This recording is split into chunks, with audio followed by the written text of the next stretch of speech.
الله الرجيم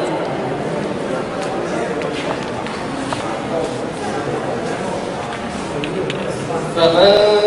ثقلت موازينه فأولئك هم المفلحون ومن خفت موازينه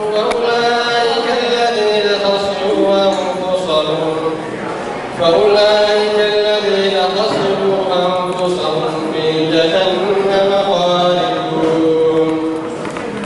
تلفح وجوههم النار وهم فيها كالحون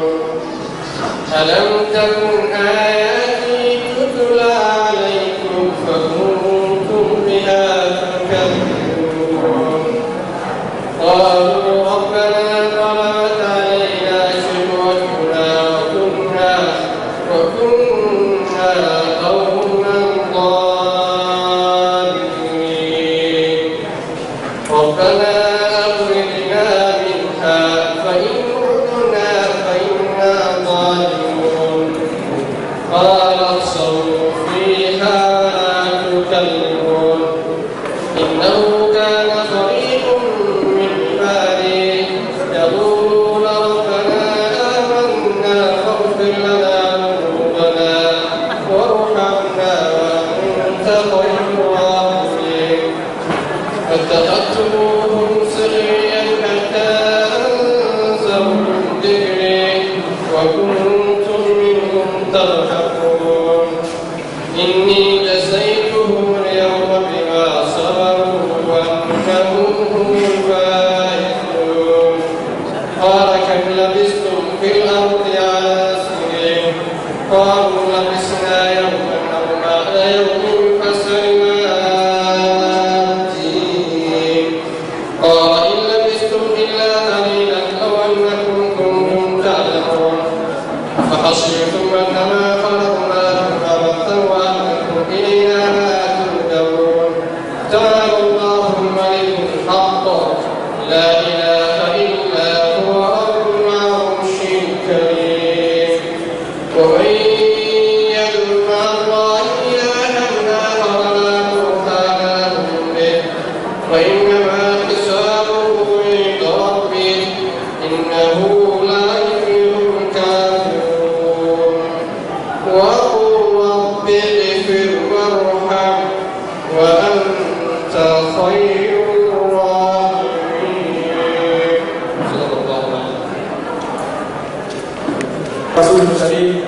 آتوا ما سيشهد الله وعليه وعلى كريم الله وعليه سيادة سكوني بي أما يسوشكني عبلدا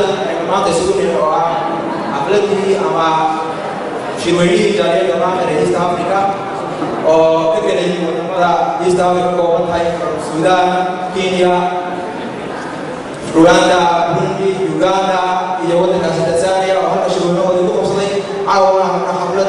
نعرضها مستوينا وحناديها سلاميها وعاديها أمام الدنيا ما نسوق بكريات حفلة شرفت لسيد يوغا جبل مستيا قدرني أيسكا ودنودا يوالدنودا يسوانودا يرسو غيره مفتقون عاديها تكويرها لكن أي وليس الاحترام يروح إلى قناة عاديها ورسو الكلام والنوي معنا شنو أقصى سنة سيد الله سبحانه وتعالى قام بقول عين وحال جدوي كيسا وحاول وحي لو كان قريب يرى نوشير دونا بدوية جالينا غير معنا الوقت كيوانا عبد الرزاق أحمد سعيد سينو هو جدوي كشوي ما عندك كسبة الوقت كيوانا جالينا سكوتي يوحي كسب معي يوحي كل اللي بين شوينا ما عندك قطع ويقول قطع ما عندك كيوانا كسر هو ماذا هو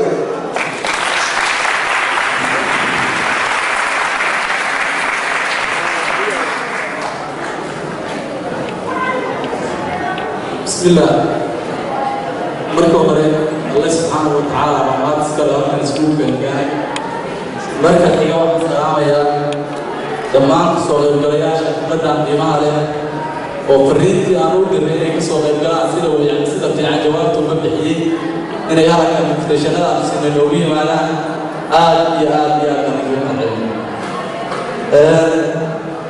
جالية كانت Soomaaliyeed ee dhammaan ka soo qaybgalay sida jaaliyadda Khartoum State of Somalia jaaliyadda Ugandania jaaliyadda Galmudug State jaaliyadda Puntland State jaaliyadda United States of Somalia iyo jaaliyadda Tanzania jaaliyadaha kale dhammaantood wax ku saabsan asaanta islaamka. Assalaamu calaykum warahmatullah iyo dhammaan odayaasha waxgaradka cuqaasha ardayda hooyooyinka sidii wanaagsaneed loo yimaano waa idinka mahadcelinayna waqtigiina qaaliga aad noo soo waqteen. xafladan waxay ku dambeysay kadib markii jaaliyadaha Master State of Somalia ee East Africa ay isugu yimaadeen shira uga socday muddada kabaara jaaliyadahaas ka kala yimid dalka Kenya waddanka Tanzania Sudan iyo wadamo kale East Africa oo badan.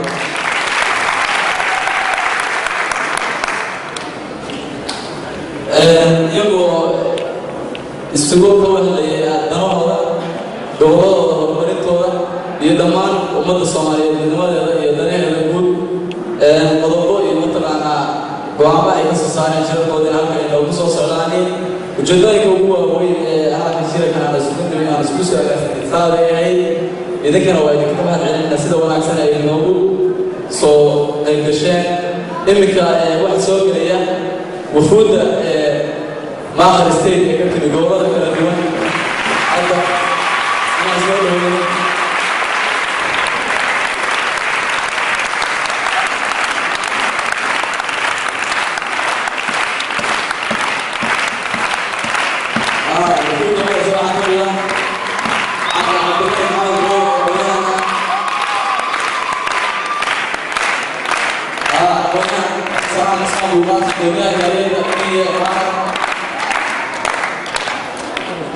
أولياء عبد النور سمعنا هذا من ضيق من مسؤولين شركة الناس والجاي نقول بالمثل على سلوك اللي معه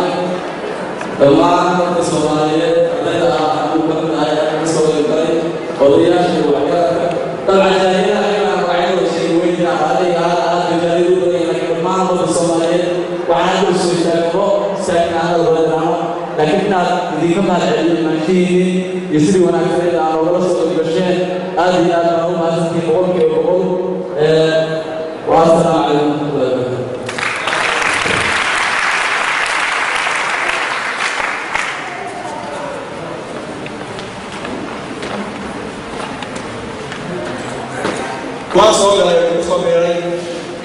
الدنيا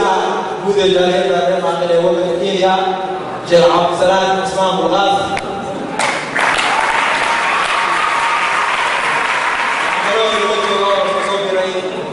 هذا النظام هو عبر بدوكا وكيف ودك عسي بالمال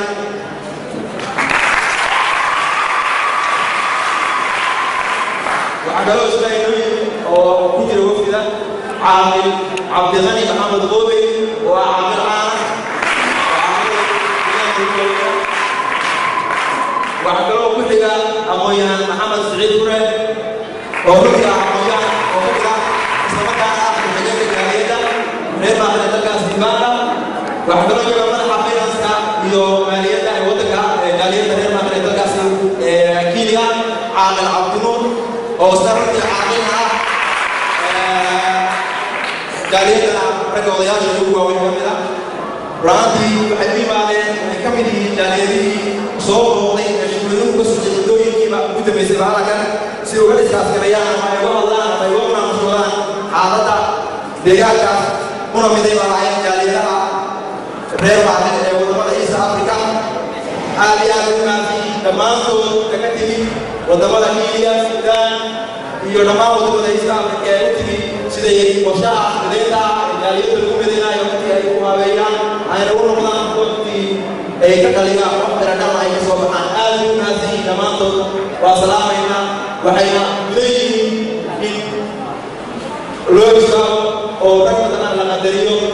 eegotiga iyo hawsha ay ku bixinayaan sida jaaliyada horumarkeeda uga shaqaynayaan aad ugu mahadsan yihiin dhammaantoodba waxaan rabaa inaan sii wada hadalkayga idinkoo dhammaantiin mahadsan kuna mahadsan kasoo qaybgalkan aad kala soo qayb gasheen boqolkiiba boqol aad baan ugu mahadcelinayaa jaaliyada dhammaan soomaalida kasoo qayb gasha xafladda qiimaga qaayaha badan ee lagu ixtiraamo waqtigooda qaaliga ah ee caawa lagula qaataan waxaan iminka kusoo dhaweynayaa oday maxamed aadan ciise oo ah odayaasha jaaliyada reer maaqaree dalka diiwaana oo runtii oday maxamed aadan kusoo dhawaayo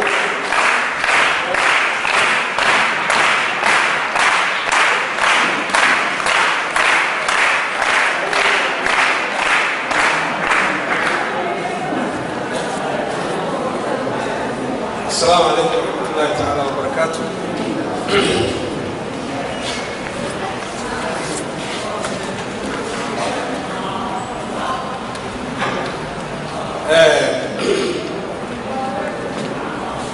marka ugu horeysa waxaan halkan uga mahad celinayaa anoo ku hadlaya magaca odayaasha jaaliyadda maaqir ee waddanka Uganda dhammaan martida kasoo qayb gashay shirkan ballaaran ee halkan laga qabanayo oo lagu midinayo jaaliyadaha maaqir state ee East Africa waftiga looga yimi East Africa inteeda kale iyo kasoo qaybgalayaasha dhammaantood mas-uuliyiinta wakiilada dowlad goboleedada waddanka Soomaaliya odayaasha luqaasha iyo martida kale ee kasoo qayb galay shirka waxaan u soo jeedinayaa mahadnaq aad u qiimo badan mahadnaq ka bacdi walaalayaal halkan caawa waxaan ku qabanaynaa shirkan ballaaran shirkan oo lagu midaynayo jaaliyadaha East Africa ee Maaqir State kadib markii xiriirro badan sameeyeen kadib markii halka isugu yimaadeen kadib markii ay shirar badan sameeyeen jaaliyadaha East Africa dalalka East Africa marka laga bilaabo Kenya Uganda Tanzania Sudan iyo kuwa kaleba waxaa la isla gartay in la mideeyo iyadoo og tihiin midnimadu dee horumar bay keentaa waxaana insha allah rajaynaynaa in ay u muuqdaan jaaliyada tan Maaqir State sida jaaliyadaha kale ee caawga martida loogu ah shirkan nagala soo qayb galay ee dabaaldhigga nala samaynaya iyagoo aad ugu mahadsan midaynta ka bacdi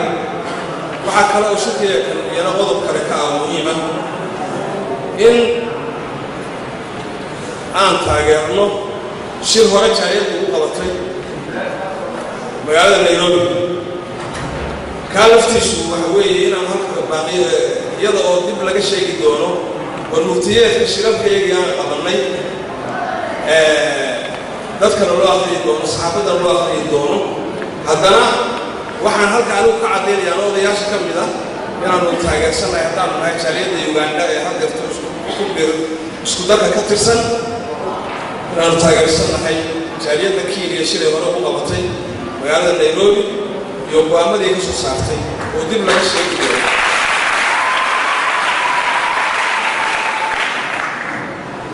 intaa ka bacdi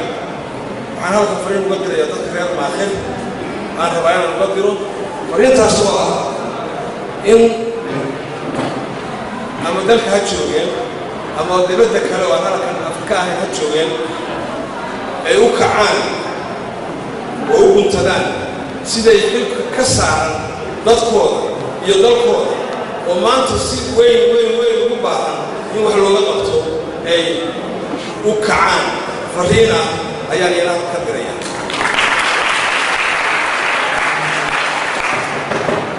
fariin kale waxaan u dirayaa derisyada maanta goboleedyada sida ugu ambaaqi kuwaas oo leeyahay haddii xuquuqdii ay leeyihiin reer maaqi darisyada iyadoo ay sida xaqu yahay ay idinka waayaan waxaan idiin sheegaynaa in reer maaqi ay iyagu dantooda maamulan doonaan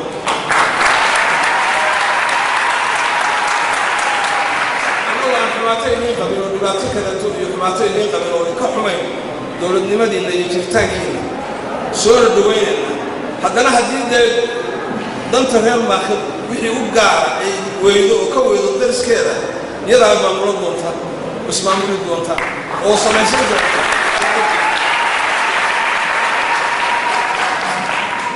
fariin kale halka waxaan uga dirayaa dowladda ku-meel gaarka ah ee TFT waxaan leeyahay waxaan idinka sugaynaa inaad gudataan xilka idinka saaran ummadda Soomaaliyeed meel kasta ay joogto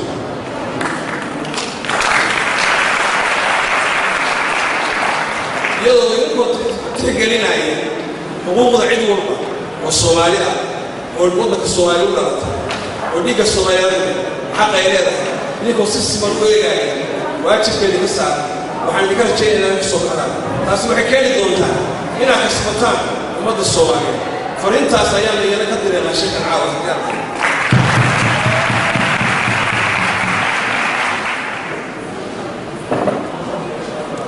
fariin kale waxaan u sheegayaa walaalahayga martida ee Soomaaliyeed halka maanta martida loogu ah anagoo halkan dowladka ka dhawaaqayo dowladda maakhirna horaa loogu dhawaaqayo waa loo yahay 2007 inta ka dhiman hadda la tagayay dadka reer maakhir oo dhan bay u taala oo anagoo aanu ka tirsannahay laakiin waxaan rajaynaynaa inaad iskaga garab taagtaan haddii waanu dhaqaaqnay meeshaan ugaami insha Allah meel wanaagsan baan rajaynaynaa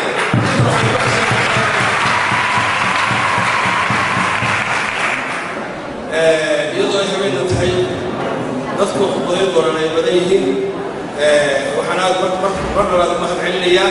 oo sida sharaf kale ee ka soo qayb gashay ee Soomaaliyeed ee Soomaali oo dhan ka kooban ee xafladda ka soo qayb gashay oo si fiican loo aqbashay oo si fiican fikirka garab taagtay aad iyo aad waan ugu mahadnaqaynaa waxaan kaloo mahadnaqayaa dadka soo agaasimay xafladda tan oo dhalinyaro iyo waayeel bale rag iyo dumar bale sida ay u soo agaasimeen iyo sida u soo habeeyeen baan ugu mahad celinayaa anuu ku hadlayo magaca odayaasha maakhir ee meesha jooga Uganda aad iyo aad baan ugu mahad celinayaa insha Allah tacaala waan dhaqaaqay halkaas aan ku soo wadi doonaa assalaamu calaykum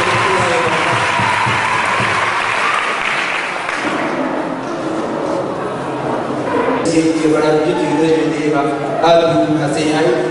runtii waa odayga midowda taariikhda la'aantiisa ayna wax badan runtii ay aad baan runtii anigoo ku hadlaya magaca taariikhda aad baan u salaamayaa maxamed aad u ballaaranna runtii baan gaadhsiinayaa waxaan si wadanayna hadalkeennii wada maadaama waqtigu aad ay u yaryahay waxaan iminka ku soo dhaweynayaa maxamuud siciid nuur si loogu gudbiyo premier ka siiyo magaca jaaliyadu ay wadato ay maaqin waxa uu yahay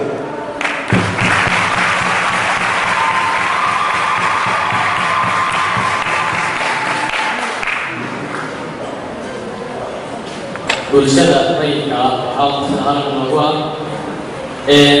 waxaan ku salaamay salaamka assalaamu calaykum warahmatullahi wabarakatuh وفرحت بالموت حقيقتي نقل صوت الحلقة قيمة هذا سمركاس روح بسيط تقدر كذا كوي كذا نوافق كثير الصومالية وقت كذا يوميا وإحنا دبنا هذا دلالنا حسيت يا وقت أن تشوف كذا كذا وقت كذا هذا واحد إن واحد بريفا أنا كسي يصير قف كسر أنا كسر كذا ويجي وقرأته محرجين يعني أنا سيدا معقول سن أنا وصوره ما كان حملنا يعني بدون يمكن حملنا يعني مشي لكن ليس يلينه والما في حاجة حملنا يعني عاوة هاتنا كل ذلك دون هذه الأيام وقف كسر والمشي كم بدون سبب الإنسان لما كان رأيه بدون أصحاب بدون ولا كم بدون كاهل وقرني ما iyo maamariyan oo labadooda kala duwan maamul waxa la yidhahdaa deegaanka oo ay ka mid yihiin gobollada halkaa ku qoran saddexda gobol ay ugu horeyso Sanaag, Highland iyo gobolka Bari.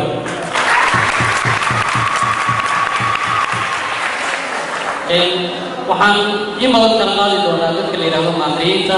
iyo deegaankooda waxaan in badan kala qaadi doonaa dadka la yidhaahdo maamuriyiinta iyo deegaankooda waxaa kan aad ka aragtaan deegaanka maamul waa deegaan weyn oo deegaan qadiimi ah oo fac weyn taasoo ay cadaynayso aasaarta iyo magaalooyinka qadiimiga ah ee laga helay buuraha Calmadow gobollada maamul xaqiiqadii marka loo barbardhigo gobollada kale ee Soomaaliya ama guud ahaan geeska Afrika oo dhan in badan baa la oran karaa uu ka faxwan yahay wuxuu leeyahay waxyaalo badan oo qadiimi u ah oo ay ka mid yihiin asaarta halkaas ay inaga muuqata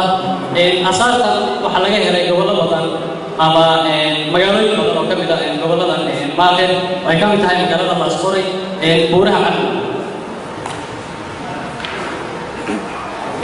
sidoo kale ururada Calmadow waa dhul lagu yaqaano qurux iyo gudub waana dhulkii la oran jiray Punt ereyga Puntland haddaad maqashay oo ka yimid deegaankan hadda aynu ka sheekeynayno ama caawa aynu ka sii halkay soo dhigay oo la yidhaahdo deegaanka maamul ereyga Punt waxaa la yidhahdaa inta badan buurahan halkaa ku aragta buuraha Calmadow waana buuraha kale kaga duwan xaqiiqadii waxay leeyihiin caraf aysan lahayn buuraha kale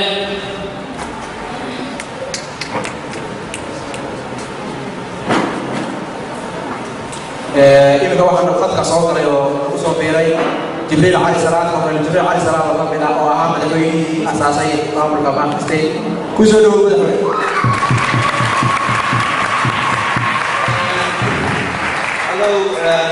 madaxweyne sidaa maqlayso waxaa caawa socota xafladii sanad guuradii ama dhammaan kulley jaaliyadda East Africa horta madaxweyne ku soo dhawow hadalkaada howlahaaduna gaarsii dadka dadweynaha Soomaaliyeed ee ku dhegeysanaya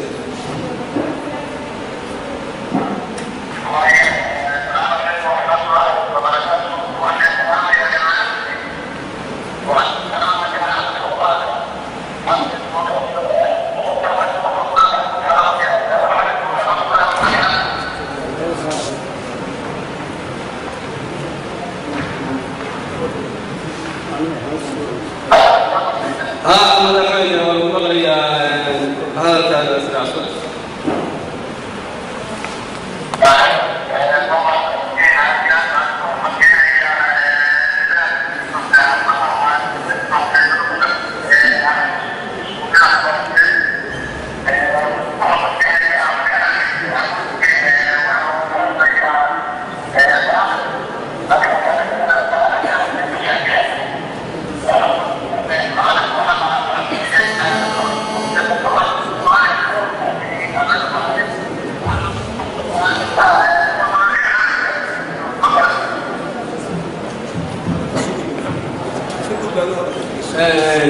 madaxweynuhu wuxuu noo sheegay maadaama codka uu iska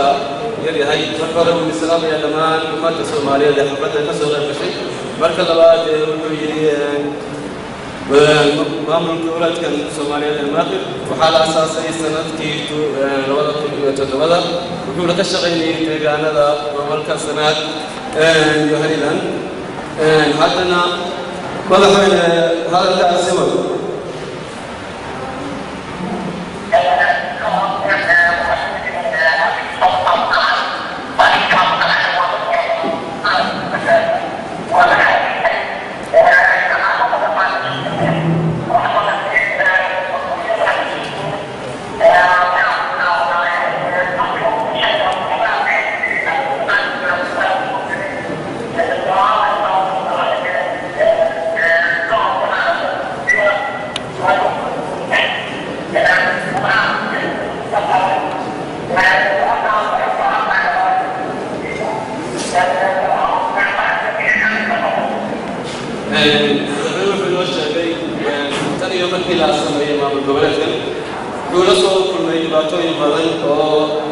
faragelin badan oo la isku dayay xitaa in jiritaankiisa wax loo dhigo ama la dhibaateeyo wuxuu nasiib wanaag baan ku guulaysanay inuu maamulku iyagu noo shaqeeyo dadka deegaanka iyo walow iminka la rabo in waxyaalaha dhiman oo maamulka ah in la isku dhamayo si ugu dhaqsiyaha badan walaal wax magacaye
ما شاء الله مرحبا يو إذا كان شو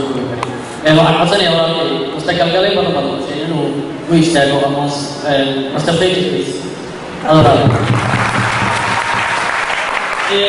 waan sii wadanaynaa waxaan filayaa asuulna inta badan soo koobo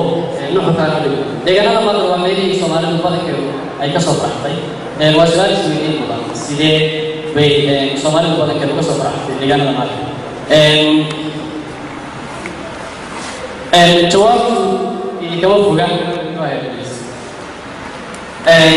qabrigan halkan ka jeedaan waa qabriga eeshii daaro ay ka soo jeedo beesha daaro wuxuu ka aasan yahay gobol ka mid ah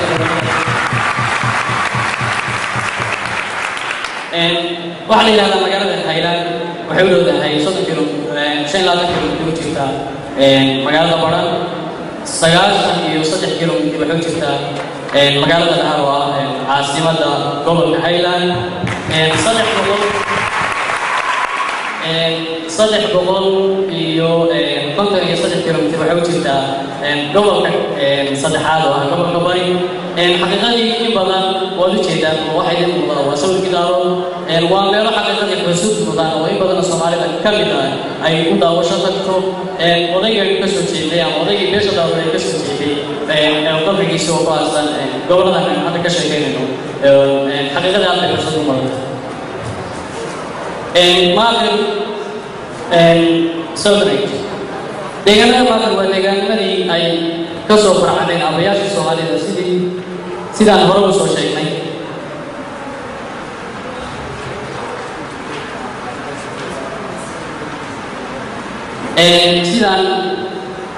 sheegnay saldanadii reer maanta waxay ka mid ahaayeen saldanadii ugu faacweynaa geega Soomaalidu degto taas oo maanta maraysa 7 suldaan ama garaad saldanadaas oo ka dhisan dhinacyo badan maanta saldanadeedu saldanad caawa isweydiin mudan maaha waa in aynu dowsoonahay suldaan ka hadda suldaan Siciid suldaan Cabdisalaam waa saldanad ku jirta saldanadaha ugu facaweyn Geeska Afrika gaar ahaan dhulkeena Soomaaliyeed waxay saldanadu maraysaa hadda 7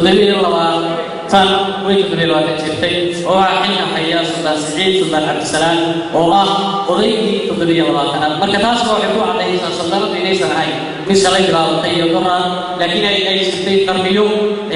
in badan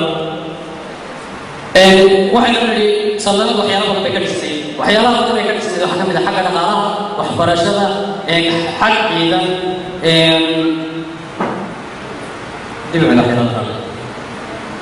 hadday tahay xagga dhaqaalaha waxbarashada iyo xag ciidan iyadoo xiriir ganacsi la lahayd wadamada carabta Hindiya iyo Bershiya dhulkaas waa ay ku lahayd wakiilo maaqiliintu ereyga maaqiliin badan waxaa la yidhaahdaa waa erey xadaarad isla markaasna maaqiliintu waxay caan ku ahaayeen ganacsiga waxay cilaaqaad la lahaayeen dalalka Carabeed Hindiya dalalkaasna waxay ku lahaayeen wakiilo u fadhiyo hadda inna inta badan safiiro maaqiliintu safiiro waxay lahaayeen dowladda Soomaaliyeed بنوكا كلها وارين حسب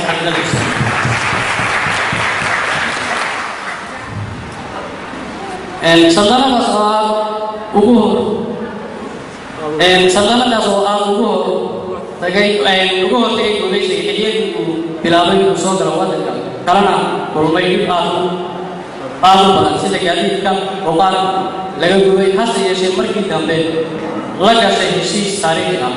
سلطنة اللي كويس توه من يلو كان سواليه بدن بين لقى كلام تيجي بيسكو تيجي إنه كذي بدن دول كسواليه إنه سوى كذي كارها كي كتير سلطنة وهاي كي بدن نشيل هذا موبايل كسواليه سلطنة هيشيو بدن بيحلك الشيء إنجليزي أما كويسين ما تو حاجة شو بي وحكم لها هيشيو وصل كويسين قفا وصل تجانا بين قلبين وصل كوداري كاري حاجة سوالي ما نيا لكن مركي almost هاي أما هيشود ولا يدور ولا بيقول ما نيا سيدو كلام يروسن تيجي كاري ويوم كرام وحكم واحد مسؤول مني كويسو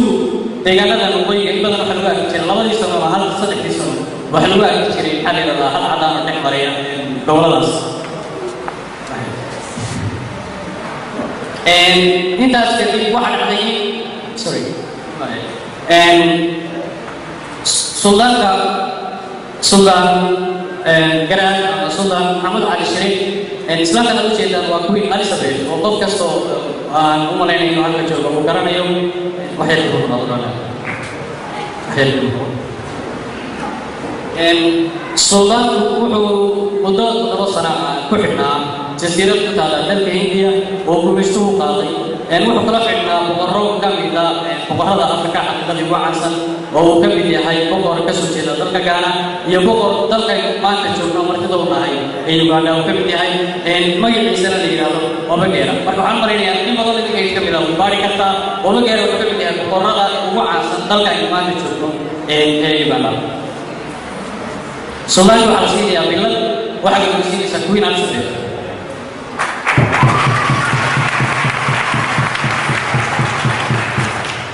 biladan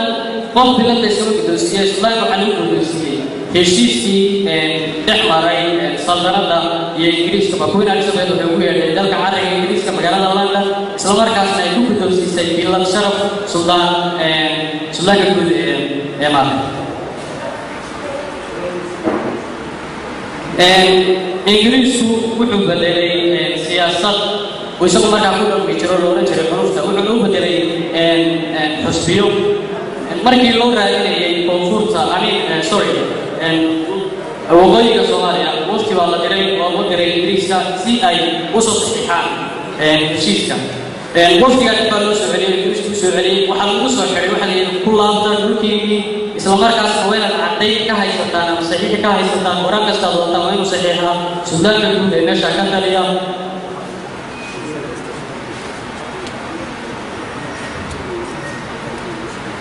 Somalia or with the yoga or solo and the status of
deegaanka maamulku leeyahay xeeb aad u dheer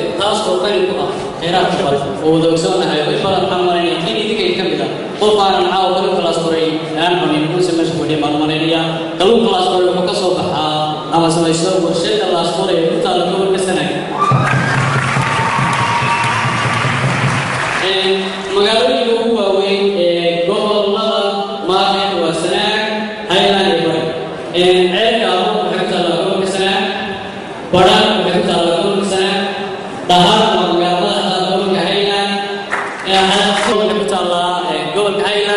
قرآن وإن بدأ ويدك يتكلم إلى أي كران يسوع بيرجع إلى وش تسوق كنتيرين أي كم تعرف تعالى لهم يعني الله سوري وقلوب بحث تعالى لهم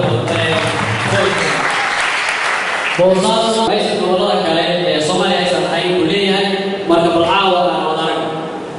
ما تقولوا قضي سنة أفضل أو كلا دول حيلة دولة حديد يسوع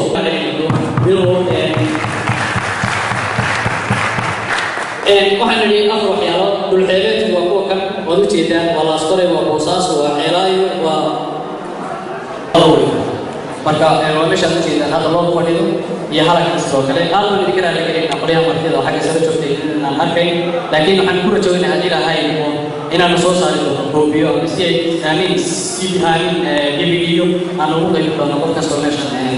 ka soo qayb gala soon ulama jeedo gobolka soon waa soolasha halkaan ka jeeda go ahead wuxuu leeyahay goobo loo dalxiisto oo xaqiiqada ay ka mid tahay waxaan u malaynayaa ninkii halkan fadhiya oo aan arag qabrigii daarood oo dhinta wax badan buu ismeeyey war waxay ugula talinaya inaad gobolka sanaag tagtaan magaalada haylaan isla markaasna aad aragtaan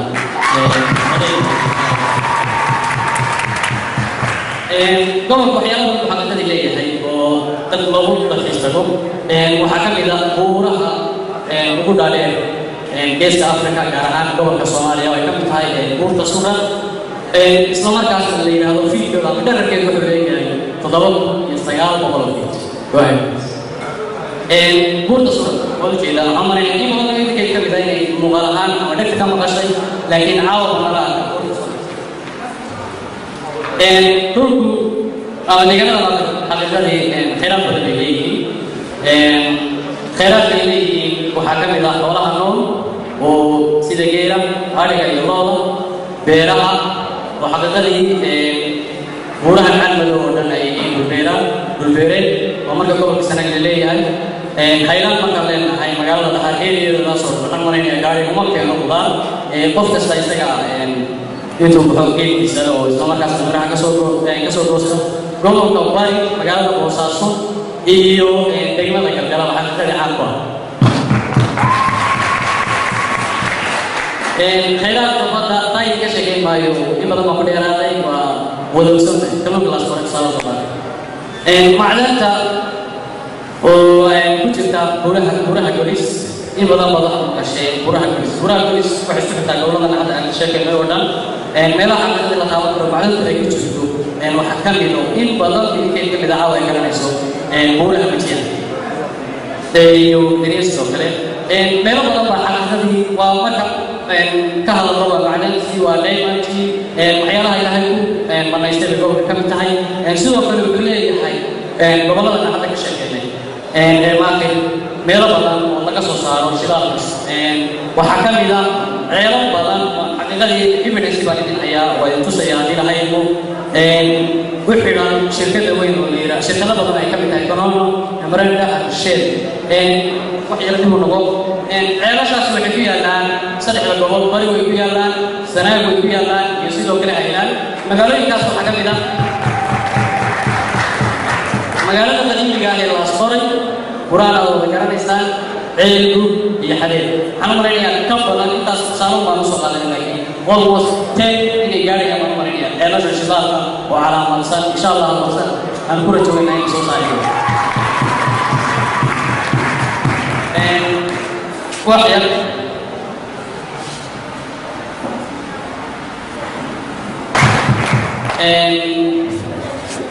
waxaan u malaynayaa in badan idinka ka mid naysan arag laakiin magaalooyinka ka sheekayna waxaa ka mid ah laasqoray iyo buraan ceelgu xariirka oo ilaa hadda tusaalayaal usoo qaadanay inuu ka fog yahay hal mar in aanan gaari karin laakiin ceelka ama shirkadda corona wuxuu xidhan yahay quraan xagga sare ah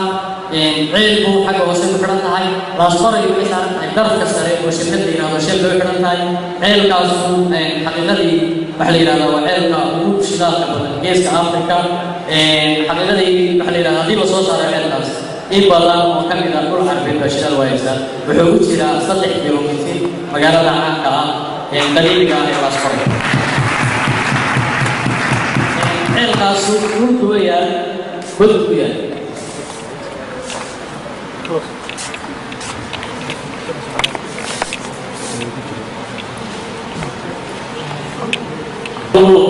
laba maafin wasanaan haylaan iyo bari waynu ka sheekeynay laakiin bal waxaan sugayaa labada oo keliya inaan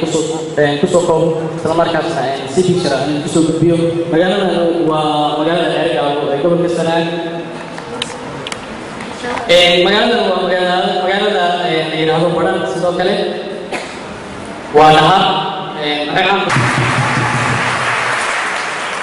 laasqoray oo jeedaan kalluumaysatada xagga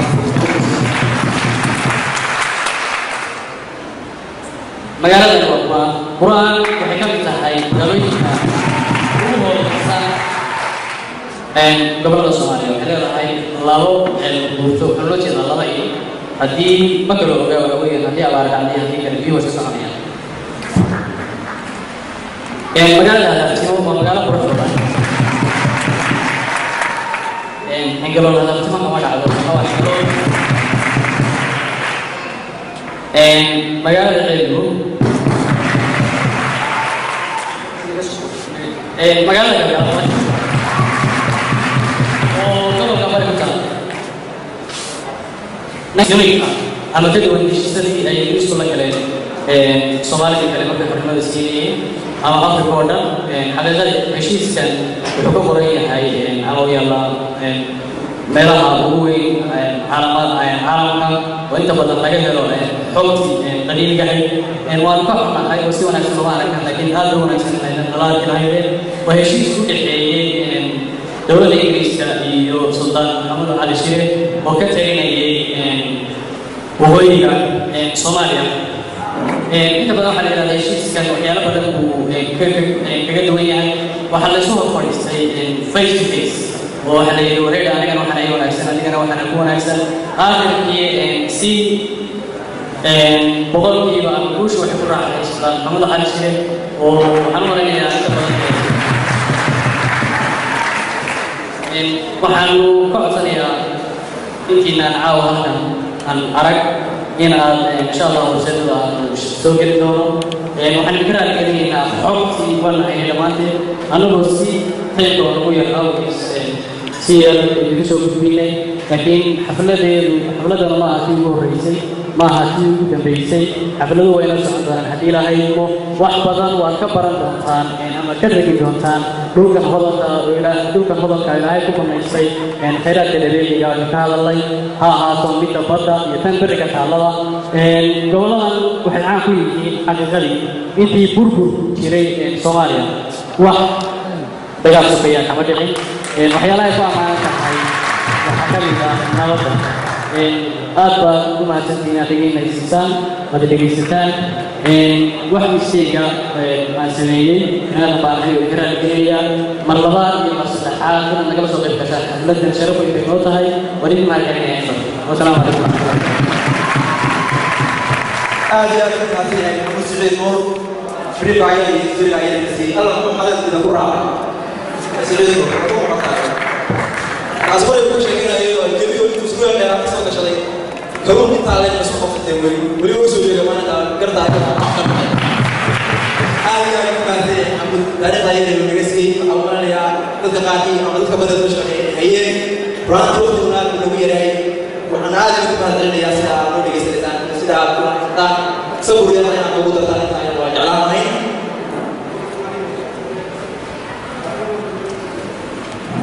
aad iyo aad baan idinku mahadcelinayaa iminka waxaan gelaynaa hadalku inoo soconayaa qof walba hadalka nasiyan waxaan jeclaan lahaa inuu soo koobo maadaama waqti baad iyo xiriir inoo yahay waxaynu sugaysa riwaayadkii oo soo socota dayana oo soo diyaariyay baanku goor weyn ee doona imika waxaan ku soo dhaweynayaa sifadkiisa ku habboon meesha laga yiraahdo gudoomiyaha guud ee jaaliyadda maanta ee dalkaasi yuga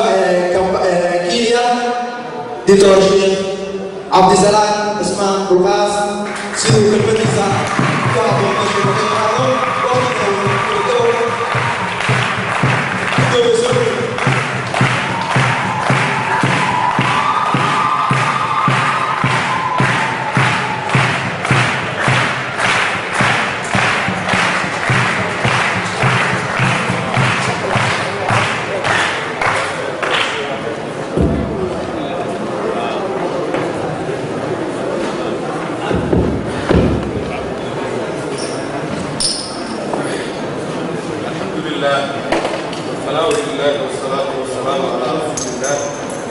أولا وحد سلام يا كمان جالية ما في وانا يحفظ الصوت القابسي وحن قلو سلام يا كمان جالية الصوتين كلي ما يصير كان كلهم كان ميت كان عجيب كان الصوتين مثانين الله بدأ جالية ما است أفريقيا waxaan kaloo salaamayaa sharafta kale sida haweenka iyo dhammaan qoyahanada ka soo qayb galay waxaan ku salaamayaa salaamta islaamka assalaamu calaykum waraxmatullaahi wabarakaatuh salaamka bacdi iyadoo waqtigu iska kooban yahay waxaan iyan ka hadlayaa 5 qodob oo aan soo koobayo waqtiga aanan dheerayn sida ay noo sheegeen qabayaashu waqtigu maadaama bidhiidh yahay oo dad fara badan oo jaaliyado fara badan ka socdaa ay fadhiyaan oo kelmadooda ka odhan doonaan waxaan leeyahay lambar 1 aasaaska jaaliyadda maakhir ee Kenya lambar 2 xidhiidhka ay jaaliyadu la samaysay dalka iyo dibadda lambar 3 kulamadii aan qabanay intii jaaliyadu ay jirtay lambar 4 wacyigelin ballaaran oo dalka iyo dibaddaba ay samaysay lambar 5 midaynta jaaliyadaha Kenya iyo Uganda